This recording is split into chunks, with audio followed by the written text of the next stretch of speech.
সুন্দর করে একটা প্লেট সাজিয়ে নিয়েছি।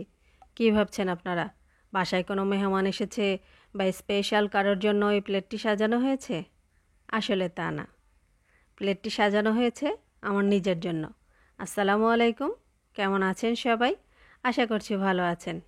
আমিও ভালো আছি আল্লাহর রহমতে। তো চলুন শুরু করা যাক আজকের ভিডিও। খুব সুন্দর করে একটা প্লেট সাজিয়েছি।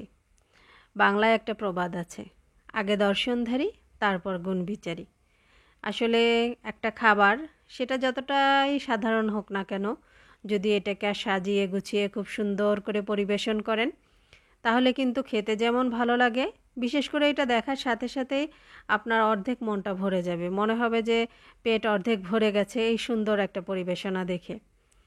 তো আমরা যেসব বোনেরা বা মায়েরা আছি, সাধারণত আমরা তো সবসময় রান্না করি, অন্যদেরকে খাওয়াতেই বেশি ভালোবাসি।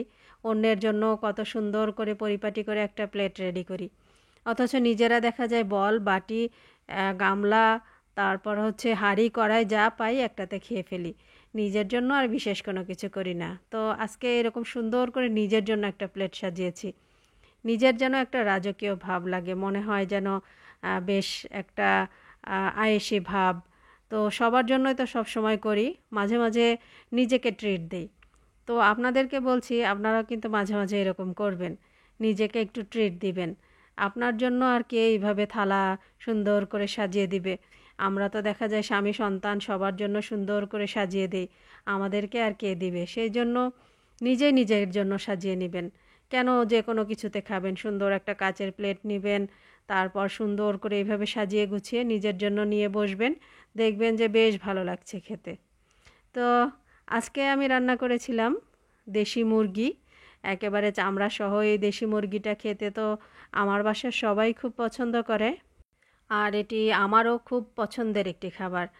দেখা যায় কিছু কিছু খাবারের কম্বিনেশন থাকে, এটা আসলে আমার পছন্দ, কার কেমন পছন্দ জানি না।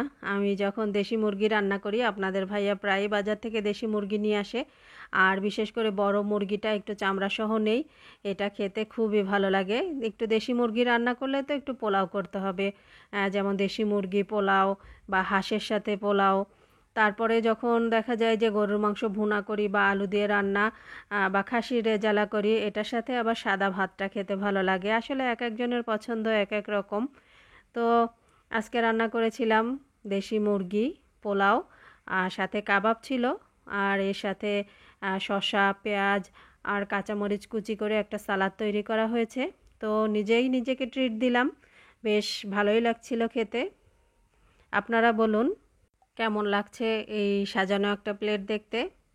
আপনারাও নিজেরা এইভাবে সুন্দর করে প্লেট সাজিয়ে খেতে বসবেন, দেখবেন বেশ ভালো লাগছে। তো আর অন্যকে যদি এভাবে পরিবেশন করেন তাহলে তো কোনো কথাই নেই, আপনার রান্নার প্রশংসা যতটা হবে আর এই পরিবেশনের প্রশংসা হবে আরও বেশি। আজকের ভিডিও ছিল আমার এই পর্যন্তই। সবাই ভালো থাকবেন, সুস্থ থাকবেন। আল্লাহ হাফেজ।